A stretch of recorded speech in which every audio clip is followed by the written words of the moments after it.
தலைவர் அண்ணன் மாவை சீனாகராஜா, என் சக பாராளுமன்ற உறுப்பினர்கள் திரு ஸ்ரீதரன், திரு சாணக்கியன், கம்யூனிஸ்ட் கட்சியுடைய பொருளாளர் திரு கனக சபாபதி, கட்சி கோட்டக்கிளை மற்றும் வெவ்வேறு பிரிவுகளுடைய தலைவர்கள், உறுப்பினர்கள், அன்பானவர்கள் அனைவருக்கும் என்னுடைய மாலை வணக்கங்கள். தந்தை செல்வாவின் அரசியல் அணுகுமுறை என்கின்ற தலைப்பிலேதான் என்னை 10 நிமிடங்களுக்கு மேற்படாமல் பேசுமாறு அழைத்திருக்கிறார்கள். தந்தை செல்வாவினுடைய அரசியல் அணுகுமுறை என்று சொல்வதற்கு முன்னதாக அவருடைய சொந்த குணாதிசயம் ஒன்றை முன்வைப்பது நல்லது என்று நான் நினைக்கிறேன். அவர் ஒத்து ஓடுகிறவர் அல்ல. ஆங்கிலத்திலே சொல்லுவார்கள் இஸ் a non-conformist. ஒத்து ஓடுகிறவர் அல்ல. அடம்பன் கொடி திரண்டிருக்க வேண்டும் என்பதற்காக சேராதவர்களோடு சேருகிறவர் அல்ல, சேரக்கூடாதவர்களோடு சேர்க்கிறவர் அல்ல. இது அவருடைய ஆரம்ப வாழ்க்கையிலேயே தெரிகிறது. தலைவர் தன்னுடைய தொடக்க உரையிலே சொன்னார், சென்ட் தாமஸ் கல்லூரியிலே அவர் படிப்பிக்கிற வேளையிலே தன்னுடைய சகோதரன் உடல்நலம் குறைந்திருந்த போது போக வேண்டும் என்று கேட்டபோது அதிபர் அனுமதி மறுத்ததால் வேலையே அன்றைக்கே ராஜினாமா கடிதத்தை கொடுத்து போய்விட்டார். வெஸ்லி கல்லூரியிலே பணியாற்றுகிற போது அந்த நாட்களிலே ஆங்கிலேயர் ஆட்சி காலத்திலே வேட்டி சாலை அணிந்து பாடசாலைக்கு போன போது இப்படி வர முடியாது, இதற்குரிய உடையிலே வர வேண்டும் என்று சொன்ன போது அப்படியானால் வேலையை வைத்துக் கொள்ளுங்கள் என்று அங்கேயும் இருந்து ராஜினாமா செய்து போனார். இப்படியானவர் எப்படியானவராக இருந்திருப்பார் என்று சற்று சிந்தித்திருப்பார்.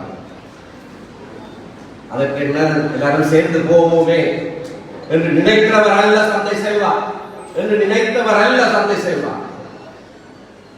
இன்னும் ஒரு கருத்து கூறப்பட்டது, அவருடைய திருமண வீட்டிலே அன்றைய சூழலிலே கோட் சூட் அணிந்து ஆலயத்திலே திருமணங்களுக்கு போகிற நாளிலே அவர் இல்லை நான்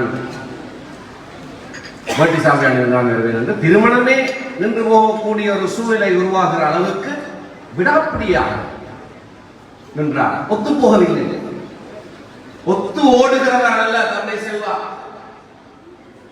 அவருடைய அரசியல் அணுகுமுறையும் இந்த தனிப்பட்ட அவருடைய பெருமதியான குணாதிசயத்தோடு ஒத்ததாகத்தான் இருந்தது. இல்லை என்றால் 47ஆம் ஆண்டு இலங்கை தமிழ் காங்கிரஸ் சார்பாக பாராளுமன்றத்துக்கு தெரிவு செய்யப்பட்டார். அதனுடைய தலைவர் ஜி பொன்னம்பலத்தினாலே அழைத்து வரப்பட்டு காங்கிரஸ் துறை தொகுதியிலே போட்டியிட பண்ணி வெற்றி பெற்றார். சரி, வந்தவர் கட்சிக்குள்ளே புதிதாக வந்த பாராளுமன்ற உறுப்பினர் ஓரிரு வருஷங்களுக்குள்ளேயே கட்சி 2 அணியாக பிரிந்து விட்டது. பாராளுமன்றத்தில் தலைவர் ஜி பொன்னம்பலம் அணி என்றும் உபதலைவர் செல்வநாயகம் செல்வா அணி என்றும் 2 அணிகளாக பிரிந்தது. ஏன் பிரிந்தது? பெரியவன் என்பதற்காக பிரியவில்லை. பிரஜா உரிமை சட்டத்தை அன்றைய பிரதமர் DS நாயுடு அறிமுகப்படுத்தின போது அது தீங்கானது, அதை ஆதரிக்க முடியாது. 6 பாராளுமன்ற உறுப்பினர்களை கொண்டிருந்த இலங்கை இந்திய காங்கிரஸ் அந்த உறுப்பினர்களுடைய பிரஜா உரிமையை அற்றுப்போகிற வண்ணமாக அந்த சட்டம் இயற்றப்பட்டு கொண்டு வந்த போது அதை எதிர்க்க வேண்டும் என்று கட்சிக்குள்ளே வாதாடினார். கட்சி அதற்கு அனுமதி கொடுக்கவில்லை. கொள்கையின் நிமித்தம் கட்சியை இரண்டாக பிளந்தார். கொள்கை நிமித்தம் கட்சியை இரண்டாக பிரித்தார். 3 பேர் அதற்கு எதிராக வாக்களித்தார்கள். 6 பேர் தான் அன்றைய பாராளுமன்றத்தில் 101 பேர் இருந்த பாராளுமன்றத்திலே இலங்கை தமிழ் காங்கிரசுக்கு இருந்தது 6 பேர். சரிசமனாக இரண்டாக பிரிந்தது கட்சி.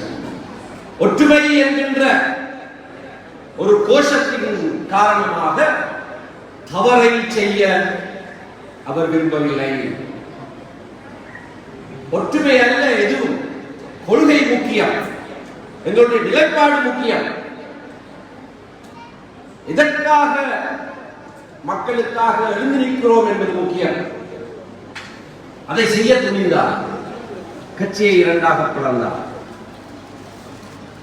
49ஆம் ஆண்டு புதிதாக கட்சி ஆரம்பிக்கிற போது கூட வருஷ ஆரம்பத்திலே மாவட்டபுரத்திலே அண்ணன் மாவை செல்வராஜா வீட்டுக்கு அருகிலே கட்சியுடைய அங்கலாப்பணம் உண்மையாக இருந்திருக்கிறது. ஆனால் டிசம்பரிலே கொழும்பிலே தான் கட்சி ஆரம்பிக்கப்படக்கூடியதாக இருந்தது. ஏனென்றால் அதற்கு முன்னர் கட்சி ஆரம்பிப்பதற்கான பல முஸ்லீம்கள் நடந்த போது அதை கற்களால் எறிந்து குழப்பினார்கள். காடையர்கள் வந்து அடித்து துறக்கினார்கள். இதெல்லாம் வியாபாரத்திலே நடந்தது.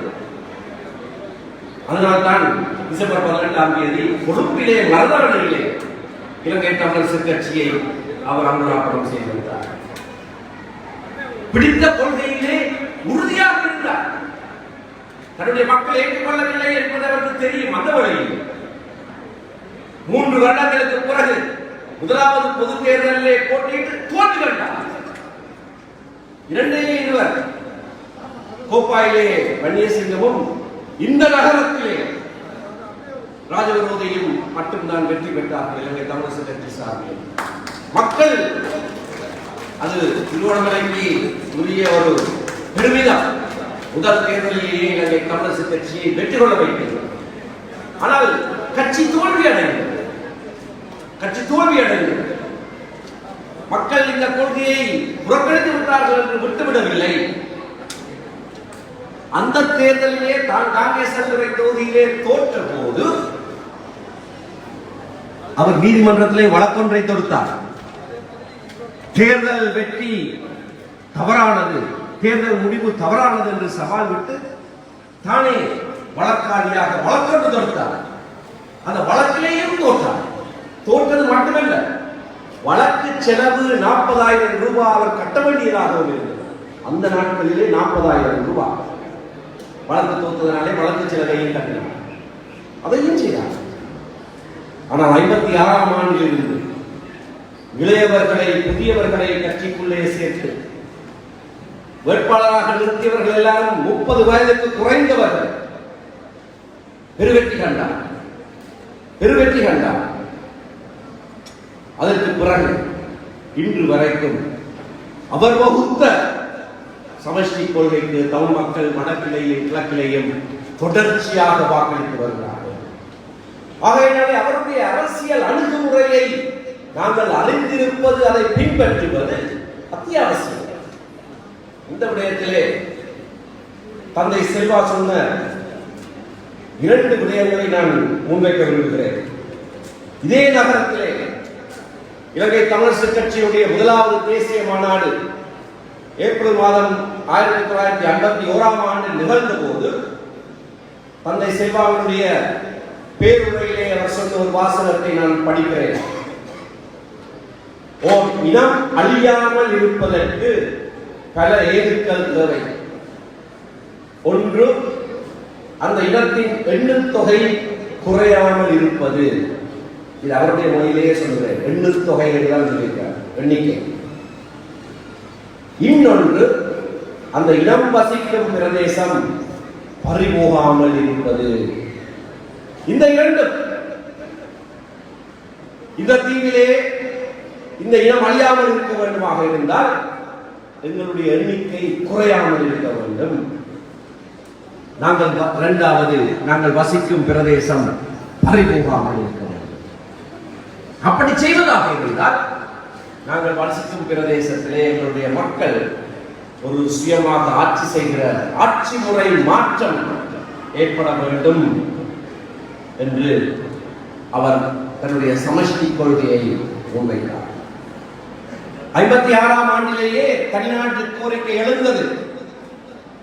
அடங்கா தமிழன் சி சுந்தரலிங்கம் தனிநாடு ஈழம் என்று பெயர் கொடுத்ததே சுந்தரலிங்கம். ஆனால் தந்தை செல்வா அதை ஏற்கவில்லை. அந்த வேளையில் தொடர்ச்சியாக பல தலைமைகளிலே தனியாக பிரிந்து செல்வதுதான் ஒரே வழி என்று பலர் சொன்ன போது அவர் ஏற்கவில்லை. 60ஆம் ஆண்டு டிசம்பர் 26ஆம் தேதி இலங்கை தமிழரசு கட்சியுடைய செயற்குழு கூடிய போது வவுனியாவைச் சேர்ந்த சிற்றம்பலம் தனிநாடு தான் ஒரே வழி என்கின்ற ஒரு தீர்மானத்தை முன்மொழிந்தார். ஆனால் தந்தை செல்வா சொன்னது, இது வன்முறையில் முடியும், ஆயுத போர் பிரச்சனையை தீர்க்காது என்று சொல்லி அந்த தீர்மானத்தை நிறைவேற்ற விடவில்லை, அதை தடுத்தார். 11வது மாநாடு உடுவிலே நடந்த போது 1969ஆம் ஆண்டு இளைஞர் அணியினர் வாலிப முன்னணியினர் வந்து, ஐயா தனிநாடு கோரிக்கையை முன்வைக்க வேண்டும் என்று சொன்னபோது அவர்களுக்கு அறிவுரை சொல்லி, இல்லை, அதை நீங்கள் முன்மொழிய வேண்டாம், அது நான் அதற்கு எதிர்த்தவன் அல்ல, ஆனால் அதனுடைய மக்களுக்கு பாதகமாக முடியும் என்று அதனையும் தடுத்தவர். 70ஆம் ஆண்டு தேர்தலிலே வி நவரத்தினம் சுயாட்சி கழகத்தை உருவாக்கி தனிநாடு கோரிக்கையை வைத்து தேர்தலிலே போட்டியிட்ட போது தமிழரசு கட்சியை விட்டு விலகி இலங்கை தமிழரசு கட்சியுடைய தேர்தல் அறிக்கையிலே தனிநாடு கோருகிறவர்களுக்கு வாக்களிக்க வேண்டாம் என்று நாங்கள் சொல்லியிருக்கிறோம். 70ஆம் ஆண்டு இலங்கை தமிழரசு கட்சியுடைய தேர்தல் விஞ்ஞாபனத்தை எடுத்து படித்து பாருங்கள், வாக்களிக்க வேண்டாம் என்று சொல்லியிருக்கிறோம். ஆனால் அதே தந்தை செல்வா தான் 72ஆம் ஆண்டு புதிய அரசியல் யாப்பு வகுக்கப்பட்ட போது ஒரு மாதிரி யாப்பை முன்வைத்தார். சமஷ்டி அடிப்படையிலே அந்த மாதிரி யாப்பு இருந்தது. இந்த புத்தகத்திலே எங்களுடைய வெள்ளி விழா மலரிலே அது இருக்கிறது. அந்த யாப்பிலே பல விடயங்களை முன்வைத்து அவர் கோரியிருந்தாலும் இறுதியிலே நமது கட்சியின் சார்பில் வி தர்மலிங்கம் 5 பிரேரணைகளை ஒன்றன் பின் ஒன்றாக முன்வைத்தார். அனைத்தும் தோற்கடிக்கப்பட்ட போது, பெரும்பான்மை வாக்குகளாலே தோற்கடிக்கப்பட்ட போது தந்தை செல்வா சொன்னார், இனி நாளையிலே இருந்து நாங்கள் இங்கே வரமாட்டோம். நான் வெளிநடப்பு செய்து இதனை ஒரு நாடகமாக மாற்ற விரும்பவில்லை, ஆனால் நாளையிலிருந்து நாங்கள் வரமாட்டோம் என்று சொன்னார். அதைத் தொடர்ந்து ராஜினாமா செய்தார். 2.5 வருட காலத்துக்கு மேல் அந்த இடைத்தேர்தல் நடைபெறாமல் இருந்தது. 75ஆம் ஆண்டு பிப்ரவரி மாதம் இடைத்தேர்தலிலே பெருவெற்றி ஈட்டினார். அதற்கு பிறகுதான் தமிழர் கூட்டணி உருவாக்கப்பட்டது. 74ஆம் ஆண்டு பின்னர் அது தமிழர் விடுதலை கூட்டணியாக மாறியது. எங்களுடைய மாண்புமிகு ஆளுநருடைய பேரனார் பெரியவர் சௌமியமூர்த்தி தொண்டமானவர்களும் தலைவராக இருந்த ஜி பொன்னமலம் தந்தை செல்வாவோடு கூட மூவரது தலைவராக இருந்த தமிழர் விடுதலை கூட்டணி உதயமானது. அந்த வேளைகளிலேயும் அவர் தொடர்ச்சியாக இப்படியான தீர்மானம் ஒரு வன்முறையிலே சென்று முடிந்து விடுமோ என்று அச்சமடைந்திருந்தவர் என்பது பலவிதமான ஆவணங்களிலே இருந்து தெளிவாக.